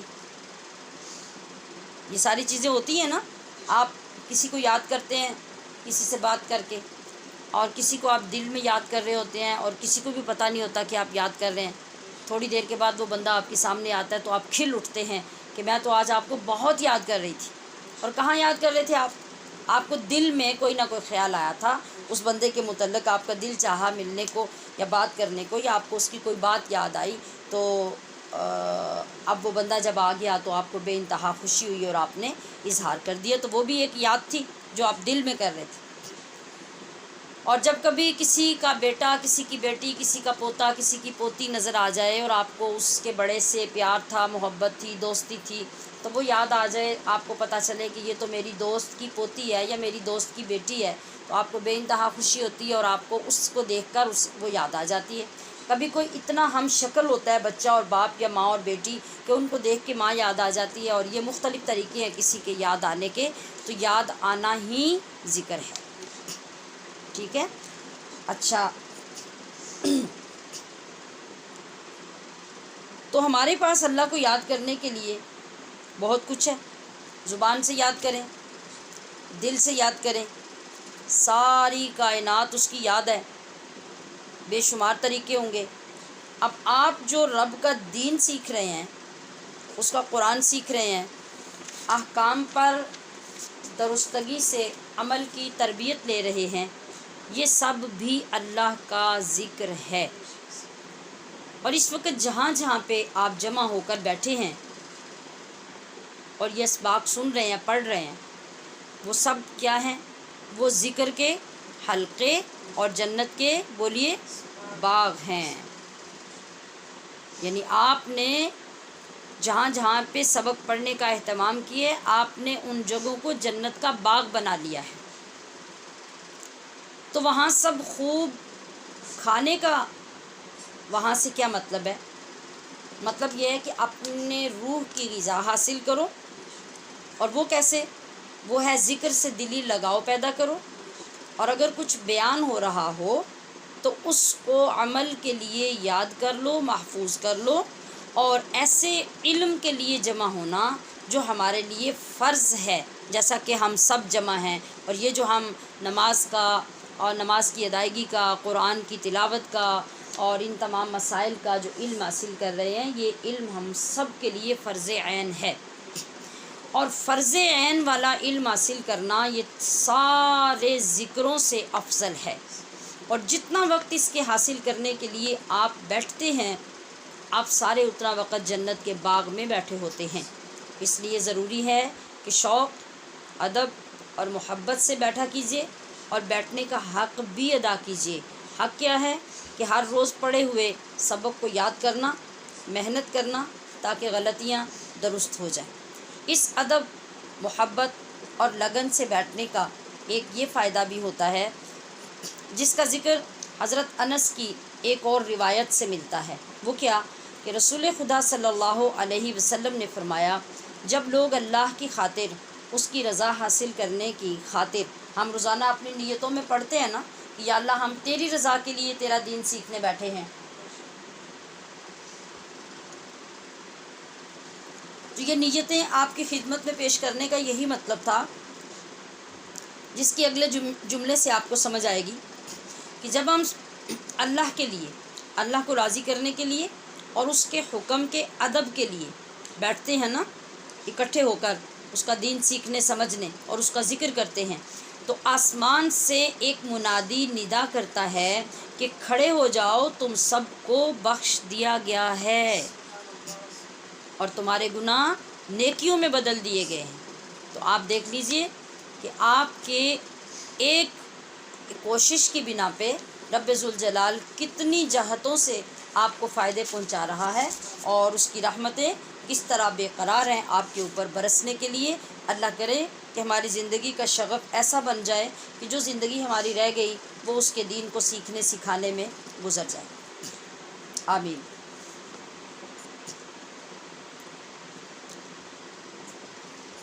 تیسرا پورشن ہمارا حصۃ الفقہ ہے۔ آج آپ کے فقہ کے سبق میں عبادات کو بجا لانے کے لیے جو مسئلہ لایا گیا ہے وہ ہے وضو کا متبادل، اس کو کہتے ہیں تیمم کرنا۔ تیمم کے احکام اور تیمم کا طریقہ آپ سیکھیں گے۔ آج کی حدیث پاک کے ساتھ دعا رہ گئی، آپ آج کی دعا یاد کر لیجئے، آسان سی دعا ہے جو آپ کو بہت سی چیزوں میں فائدہ دے گی۔ جب آپ کو سبق یاد نہ ہوتا ہو تب بھی اس سے پہلے تعداد میں پڑھیں، اور جب آپ کوئی کام کریں اور آپ کو دقت پیش ہو رہی ہو، دقت کئی طرح کی ہوتی ہے، بعض اوقات ٹائم کم ہے، برڈن زیادہ ہے، مہمان زیادہ آ جاتے ہیں، یا گھر کا کام زیادہ ہو جاتا ہے اور آپ اکیلے کر نہیں پا رہے ہوتے، یا کچھ چیزیں زیادہ اکٹھی مینیج کرنے والی ہوتی ہیں، آپ کر نہیں پا رہے ہوتے، دقت پیش آتی ہے، یا اس طرح کے اور کئی معاملات جن میں کسی بھی طرح کی مشکل پیش آتی ہو، تو وہاں پہ آپ کو اس دعا کو پڑھنا چاہیے۔ وہ دعا ہے رب یسر رب یسر ولا تعسر ولا تعسر وتمم وتمم بالخیر۔ بالخیر رب یسر رب یسر ولا تعسر، ولا تعسر تعسر نہیں تعسر عین ہے، ولا تعسر، ولا تعسر تعسر، تعسر عسر نہیں پڑھیں، تعسر، تعسر وتمم وتمم بالخیر۔ بالخیر۔ اس کا مطلب کیا ہے؟ ربی، اے میرے رب،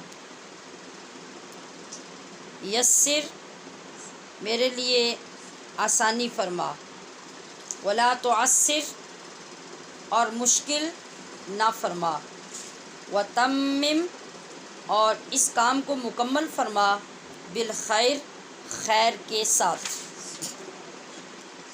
بچوں کو سبق یاد نہ آتا ہو اور پھر پڑھنے کے بعد بھول جاتے ہوں، ان کو یہ یاد کروا دیجئے۔ تعمیل دین میں بھی میں نے یہ دعا بچوں کو یاد کروائی ہے، آج کل میں، پچھلے 1-2 دن میں۔ تو سبق جب پڑھنے لگیں اس وقت ایک تو یہ دعا پڑھنے کی عادت ڈالیں جو ہم انہیں کورس میں پڑھا رہے ہیں، اس کے بعد جتنا وقت ہے 3 بار، 7 بار، 11 بار اپنے ذوق کے مطابق آپ اس کو تعداد میں پڑھیں اور سینے پہ دم کریں بچے، اور پڑھنا شروع کریں، اور پھر جب تک پڑھیں توجہ سے سبق یاد کریں، تو انشاءاللہ اس سے بہت ہیلپ ہوتی ہے۔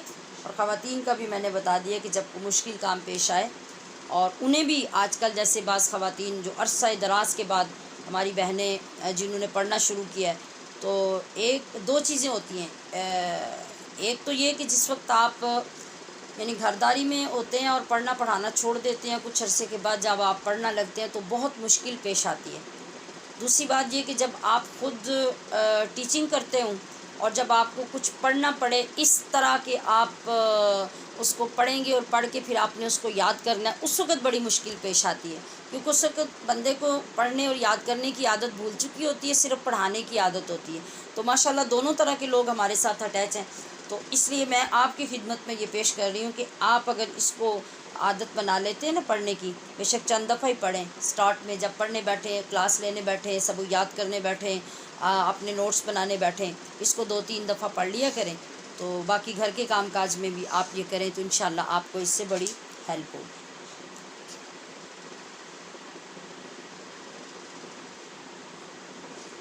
جی اب ہم شروع کرتے ہیں فقہ کا سبق۔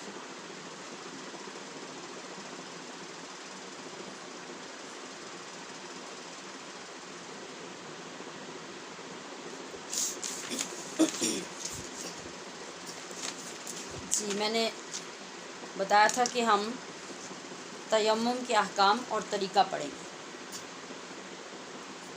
تیمم، ہاں بہت سے لوگوں نے دیکھا بھی ہوگا، کئی مریضوں کو، بزرگوں کو تیمم کرتے ہوئے سنا بھی ہوگا، اور ہو سکتا ہے کچھ لوگوں کو اس کے بارے میں نہ بھی پتہ ہو، کیونکہ بہت سی بچیاں ہماری ایسی ہوتی ہیں جن کے ہاں کوئی بزرگ نہیں ہوتے یا ایسی بات چیت نہیں ہوتی یا معاملات پیش نہیں آتے، تو چونکہ خود تو کتاب دین کی پڑھنے کی عادت نہیں ہوتی اور مہیا بھی نہیں ہوتی، تو اس طرح پھر کئی بچوں کو ان چیزوں کا نہیں بھی پتہ ہوتا۔ تو خیر آپ سارے توجہ سے سنیے کہ تیمم کیا ہوتا ہے۔ پہلی بات تو یہ کہ تیمم کو تیمم کیوں کہتے ہیں؟ تیمم کا معنی ہے قصد کرنا۔ کیا کرنا؟ قصد کرنا کسی چیز کا، یہ تیمم ہے۔ تو جب وضو آپ نہیں کر سکتے تو پھر آپ مٹی کے ذریعے طہارت کا قصد کرتے ہیں، اس لیے اس کو تیمم کہا جاتا ہے۔ لفظ صحیح پڑھ لیجئے، تیمم نہیں کہنا، تیمم کہنا ہے، تیمم۔ تو اسلام چونکہ ایک آسان اور فطری دین ہے الحمدللہ، یہی وجہ ہے کہ اس کے اکثر احکام کا آسان بدل موجود ہے۔ مطلب کہ اگر آپ وضو نہیں کر سکتے، آپ کو وضو کہنے کی عادت ہوگی ہے نا سب کو، اب کہ ابھی بھی کچھ لوگ وضو کہتے ہیں، اگر ابھی تک بھی توجہ نہیں دی تو ابھی ہمارے پاس جو باقی دن رہ گئے ہیں اس میں توجہ دیجیے۔ اب آپ کا یہ لفظ ٹھیک ادا ہونا چاہیے، وضو کبھی نہیں کہنا، وضو کہنا ہے ہمیشہ، اور وضو بھی نہیں کہنا، وضو کہنا ہے، وضو۔ تو میں یہ بتا رہی تھی کہ اگر ہم یا آپ کوئی بھی جب وضو نہیں کر سکتے تو تیمم کی اجازت عطا کی گئی، اور تیمم کو وضو اور غسل کا متبادل بتایا گیا۔ یہ دو لفظ غور سے سن لیجئے، وضو اور غسل۔ ہمارے ہاں اگر جو لوگ تیمم کرتے بھی ہیں تو ان کو زیادہ تر یہ پتہ ہوتا ہے کہ صرف وضو کی جگہ پہ کیا جاتا ہے، جیسا کہ قرآن حکیم میں ارشاد ہے فَإِن لَّمْ تَجِدُوا مَاءً فَتَيَمَّمُوا صَعِيدًا طَيِّبًا فَامْسَحُوا بِوُجُوهِكُمْ وَأَيْدِيَكُمْ إِنَّ اللَّهَ كَانَ عَفُوًّا غَفُورًا۔ اس کا ترجمہ یہ ہے کہ یعنی یہ آیت پیچھے سے چلتی ہوئی آ رہی ہے، اور آیت کے پیچھے، ان الفاظ کے پیچھے جو مضمون ہے وہ یہ ہے کہ اگر تم بیمار ہو جاؤ یا سفر پر ہو، یا پھر تم نے عورتوں کو چھوا ہو، عورتوں کو چھونے سے مراد یہ شادی شدہ عورت اور اس کے شوہر کی بات ہے، اور تم پانی نہ پاؤ تو پاک مٹی کا قصد کرو یعنی تیمم کرو، اور چہرے کا مسح کرو اور ہاتھوں کا مسح کرو، بے شک اللہ معاف کرنے والا اور بخشنے والا ہے۔ اچھا، مٹی ہی چونکہ انسان کی اصل ہے، یعنی انسان مٹی سے بنا ہے نا، اور اس کا دستیاب ہونا بھی آسان ہے، تو چونکہ پانی کے بدل کی ضرورت اس لیے پڑی کہ جب پانی کی دقت پیش آ جائے تو پھر وہ چیز ہونی چاہیے جو ہمہ وقت اویلیبل ہو، اور وہ مٹی ہے۔ تو اس لیے طہارت کے لیے پانی کا بدل مٹی کو بنایا گیا۔ آیت میں موجود لفظ سعید، سعیدن طیبن، سعیدن کا معنی ہے زمین کی سطح یا زمین کی صورت یا زمین کی جنس سے کوئی چیز، اس لیے مٹی یا جنس زمین میں سے کسی چیز سے تیمم کیا جائے گا۔ جنس زمین کیا ہوتی ہے؟ جنس زمین کی شناخت یہ ہوگی کہ زمین کہ آگ جس چیز کو جلا کر راکھ نہ کر دے وہ جنس زمین ہوتی ہے، ٹھیک ہے؟ جیسے پتھر ہے، چونا ہے، ریت ہے، گیرو ہے، یاقوت وغیرہ ہے، اس طرح یہ چیزیں جن کو آگ جلائے اور جلا کے راکھ نہ بنا دے وہ جنس زمین ہوتی ہیں، اور ان چیزوں کے اوپر ہاتھ پھیر کر آپ تیمم کر سکتے ہیں۔ اسی طرح اگر کسی چیز کے اوپر مٹی پڑی ہو، مثال کے طور پہ غلہ پڑا ہوا ہے، غلہ جیسے گندم پڑی ہوئی ہے، چاول پڑے ہوئے ہیں کھلے، یا ایسی کوئی چیز ہے کہ اس کے اوپر مٹی بھی پڑی ہوگی، تو آپ ان کے اوپر ہاتھ پھیر کر تیمم کر سکتے ہیں۔ ایسے ہی گھر کے اندر فرنیچر وغیرہ پڑا ہوا ہے تو اگرچہ لکڑی ہے، لکڑی کو تو آگ جلا دیتی ہے، لیکن اب آپ اس کی وجہ سے نہیں کر رہے، جو اس کے اوپر گرد پڑی ہوئی ہے اس گرد کے اوپر ہاتھ پھیر کر آپ تیمم کر سکتے ہیں، تیمم ہو جاتا ہے۔ دیوار کے اوپر اگر گرد ہو نہ بھی ہو، اور اگر پکی اینٹ کی دیوار بنی ہوئی ہے تو اس کے اوپر بھی آپ ہاتھ پھیر کر تیمم کر سکتے ہیں۔ اچھا، اب ہم دیکھیں گے کہ تیمم کرنا کس کے لیے جائز ہوگا۔ ایک تو یہ کہ وہ بندہ بے وضو ہو، دوسرے یہ کہ اس پہ غسل فرض ہو، یعنی ناپاک بندہ، پھر ایسا بیمار کہ اس کو پانی تو نقصان نہیں دیتا مگر وہ بندہ حرکت نہیں کر سکتا، بیمار معذور ہے، فالج زدہ ہے، ٹانگیں نہیں ہیں، وہ آگے پیچھے حرکت نہیں کر سکتا، اور اس کے پاس بھی کوئی بندہ نہیں جو اس کو پانی دے سکے، لہٰذا اب وہ اپنے وقت پر تیمم کر کے نماز پڑھ سکتا ہے۔ یا اسی طرح اگر کسی بندے نے آنکھیں بنوائی ہوئی ہیں اور اس کو منع کیا گیا کہ اس نے اپنی جگہ سے نہیں ہلنا، یا اس کو نظر کچھ نہیں آ رہا، تو ان ساری صورتوں میں، اور اسی طرح کوئی آپریشن اس طرح کا ہوا ہے کہ کئی دن تک آپ اپنی جگہ سے حرکت نہیں کر سکتے، تو ان ساری صورتوں میں آپ تیمم کر سکتے ہیں۔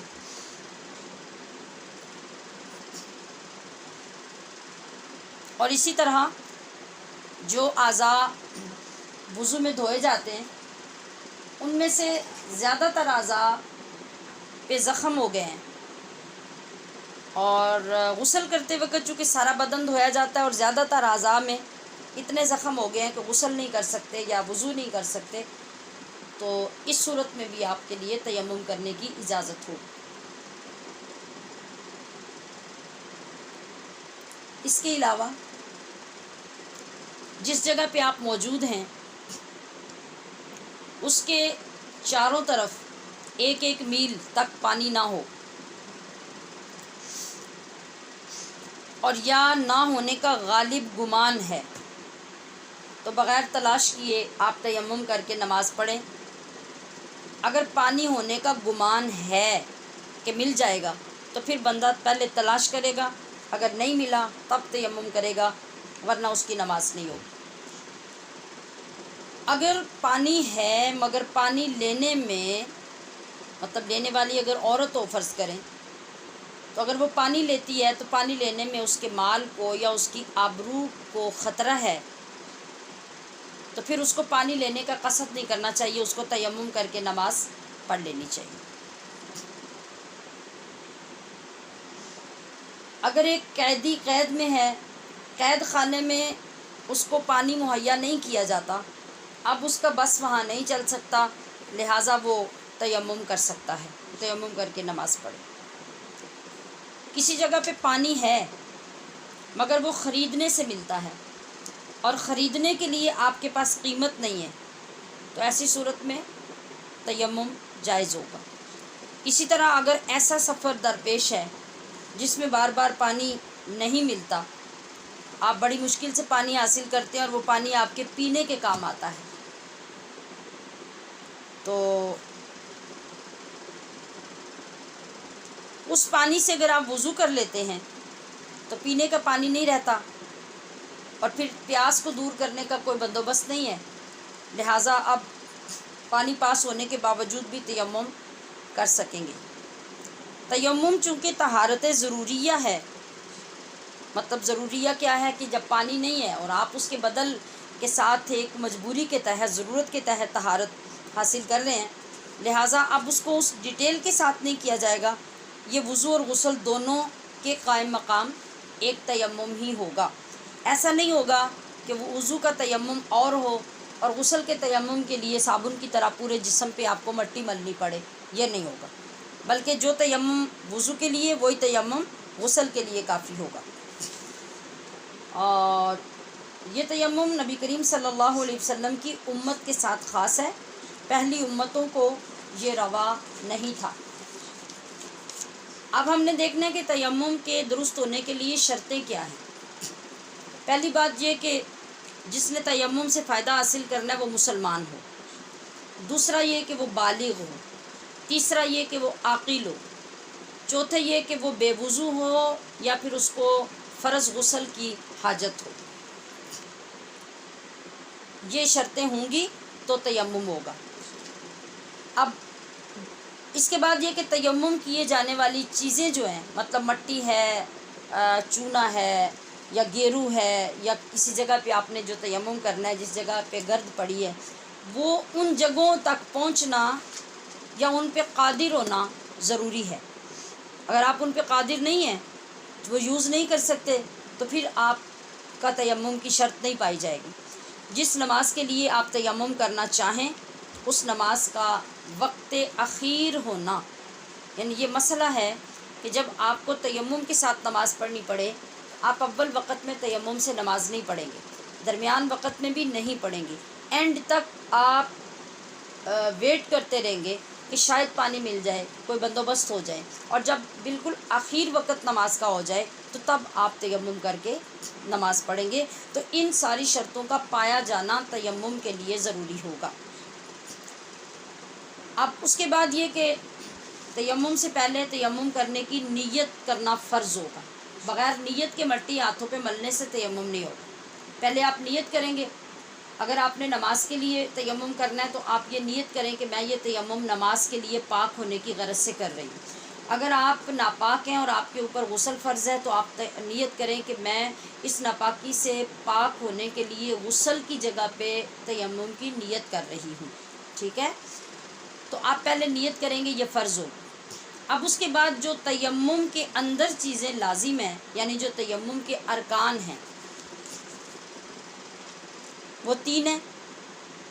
پہلا رکن ہے کہ زمین کے اوپر ہاتھ کی ضرب لگا کر منہ کا مسح کرنا، یہ پہلا رکن ہے تیمم کا۔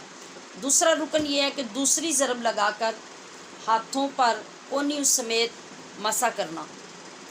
تیسرا رکن تیمم کا یہ ہے کہ اعضائے مقررہ کا اس طرح سے مسح کرنا کہ بال برابر بھی کوئی جگہ خالی نہ رہ جائے جہاں پہ آپ کا ہاتھ نہ پھرا ہو، ٹھیک ہے؟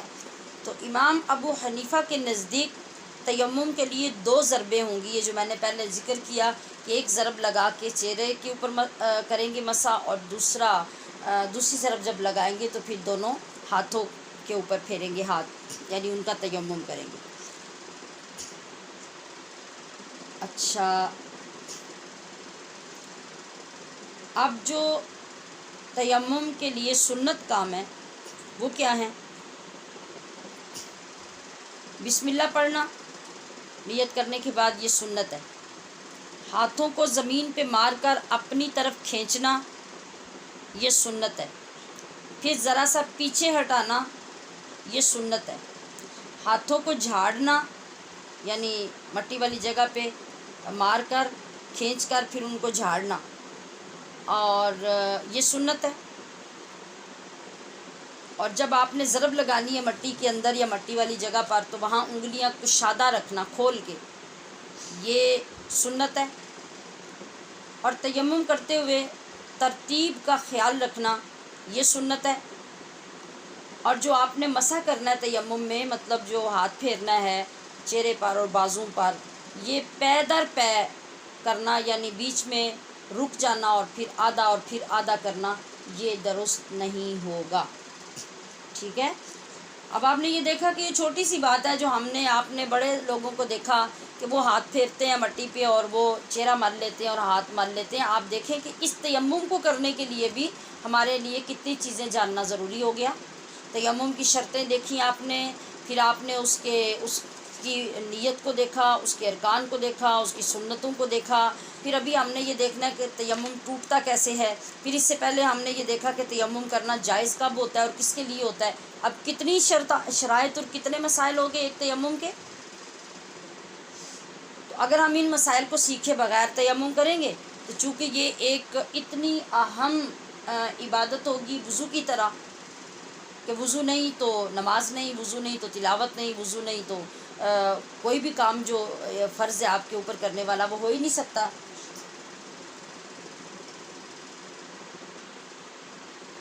تو اسی طرح تیمم کے ٹھیک ہونے پر بھی نہیں ہوگا. اچھا، اب تیمم کرنے کا جو طریقہ ہے نا،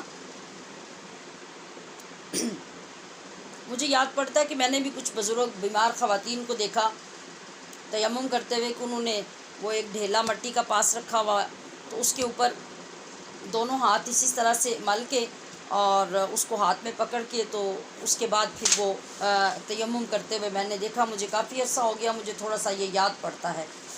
تو اس طریقے سے اگر ہم یہ کریں گے کسی بھی چیز کو جو دینی چیز ہے، جو ہمارا مطلب ہمارے ارکان ہیں، عبادات ہیں، تو وہ ٹھیک نہیں ہوں گی. اور جب ٹھیک نہیں ہوں گی تو ہماری مشقت ساری ضائع چلی جائے گی.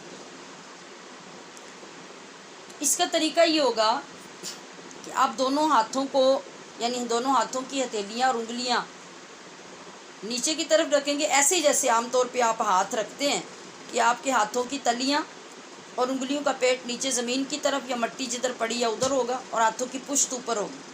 اور آپ ان کی انگلیوں کو کھول کر اس طرح سے رکھیں گے اس جگہ پہ جس کے اوپر آپ نے ہاتھ لگا کے تیمم کرنا ہے. اب اسی طرح کھلی انگلیوں کے ساتھ ان ہاتھوں کو آپ اپنی طرف کھینچیں گے، یعنی اس جگہ پر مٹی والی جگہ پہ لگا کے آپ اپنی طرف ان کو کھینچیں گے اور پھر اسی طرح سے تھوڑا سا واپس آگے کی طرف ان کو ہاتھوں کو آگے واپس اسی جگہ پہ واپس کریں گے. پھر وہاں سے اٹھا کے ایسے ہی جو دونوں ہاتھ آپ نے سامنے کیے ہوئے ہیں، الٹے ہاتھ، یعنی پشت آپ کے ہاتھوں کے اوپر ہے، تو ان کے دونوں انگوٹھے آپ دیکھیں کہ ایک دوسرے کے قریب ہیں. آپ ان دونوں انگوٹھے کی جو ہڈیاں ہیں ان کو آپس میں اس طرح سے ٹکرائیں جیسے کوئی چیز جھاڑنے کے لیے آپ سیدھے ہاتھوں کو ٹکراتے ہیں. اس طرح ان دونوں کے ساتھ آپس میں دونوں ہاتھوں کو ماریں اور ٹکرا کر یہ ہاتھوں کا جھاڑنا ہوگا. اب آپ کیا کریں گے کہ آپ پہلی مرتبہ جو آپ نے یہ ضرب لگائی تو اس کے ذریعے سے آپ اپنے چہرے کو جتنا وضو میں دھوتے ہیں، یعنی بالوں کے اگنے کی جگہ سے لے کر پورے چہرے کے اوپر آپ یہ دونوں ہاتھ اس طرح سے ماریں گے کہ آپ کے ہاتھ پورے چہرے کے اوپر لگ جائیں کہ کوئی جگہ بھی خالی نہ رہے. یہ ہو گیا. اب اس طریقے سے کرنے کے بعد پھر آپ دوبارہ اسی طرح سے مٹی والی جگہ پہ ہاتھ پھیریں گے اور پھیرنے کے بعد پھر جھاڑیں گے. مٹی ساتھ لگے یا نہ لگے اس کی شرط نہیں ہے، آپ نے اس سنت کو پورا کرنا ہے جو محبوب علیہ السلام کی سنت ہے. آپ اس کو جھاڑیں گے اسی طرح الٹے ہاتھوں کے انگوٹھوں کو آپس میں مار کے. تو پھر آپ کیا کریں گے کہ دائیں اور بائیں ہاتھوں پر یعنی آپ آگے سے انگلیوں کے ناخنوں کی طرف سے ہاتھ پھیرتے ہوئے آپ ایسے ہاتھ کھول کر پیچھے کونے کی طرف لے جائیں گے. پھر دونوں سائیڈیں جو نیچے کی طرف ہیں، نیچے کی طرف سے آپ ایسے ہی ہاتھ پھیر کے لائیں گے اوپر، اور دونوں طرف سے بازو کے پہلو جو ہے چوڑائی بھی، نیچے بھی، اوپر بھی، مکمل طور پر آپ کے بازو پہ وہ ہاتھ پھر جانا چاہیے. اب جو سیدھا ہاتھ ہے وہ الٹے ہاتھ کے اوپر ایسے ہی ناخنوں کی طرف سے پھیر کے اور پہلو کی طرف سے انگلی اور انگوٹھے کو اوپر لے جائیں کونیوں تک، اور وہاں سے پھر اسی طرح سے نیچے کی طرف پھیرتے ہوئے آگے لے آئیں اور پوری طرح سے آپ کے بازو اور ہاتھ تک بھی پورا ہاتھ وہ پھر جانا چاہیے. یہ آپ کا تیمم ہوگا جس میں سب سے پہلے نیت، پھر آپ کے 3 فرض اور ارکان پورے ہوں گے، پھر یہ سنتیں پوری ہوں گی. اس طریقے سے آپ کا یہ تیمم مکمل ہوگا. یہی تیمم غسل کے لیے ہوگا اور یہی تیمم وضو کے لیے ہوگا، مطلب ایک ہی طریقہ ہوگا. میں نے یہ پہلے بھی بات سمجھا دی کہ اگر آپ مثال کے طور پہ حیض سے فارغ ہو رہے ہیں، نفاس سے فارغ ہو رہے ہیں یا آپ کے اوپر جنابت کی وجہ سے غسل فرض ہے، تو آپ اس جگہ پہ ہیں کہ آپ کو پانی نہیں مل سکتا، آپ کی نماز کا وقت بھی جا رہا ہے اور پھر آپ نے پاکی بھی حاصل کرنی ہے، تو وہاں پر بھی آپ کا یہی طریقہ ہوگا کہ آپ یہی تیمم کریں گے اور اسی تیمم سے آپ کو پاکی حاصل ہوگی۔ اب یہ سوال پیدا ہوں گے اور کئی سوال پیدا ہوتے ہیں کہ پیروں کا مسح کیوں نہیں کیا اور پھر باقی جسم کا مسح کیوں نہیں کیا۔ تو یاد رکھیے کہ جو چیز شریعت مطہرہ مقرر کر دیتی ہے نا، جتنی چیز کسی چیز کے بدل میں، اس چیز پہ ہم اپنی قیاس آرائی نہیں کر سکتے۔ مثال کے طور پہ آپ دیکھیں کہ جو بندہ روزہ نہیں رکھ سکتا تو شریعت نے اس کا بدل کیا دیا؟ اس کا فدیہ۔ اب روزے اور فدیے کا کیا جوڑ ہے؟ وہاں پہ آپ پیسے دے رہے ہیں، غلہ دے رہے ہیں، کھانا دے رہے ہیں، اور ادھر آپ کا روزہ ہے۔ تو اسی طریقے سے وضو کا جو بدل ہے اللہ پاک نے وہ تیمم کی صورت میں ہمیں دیا، اور غسل کا بدل بھی جب پانی کے نقصانات ہیں اور پانی کی قلت ہے اور یہ تمام عارضے لاحق ہوں تو پھر آپ کا جو بدل تیمم کے ساتھ ہوگا وہ اتنا ہی ہوگا۔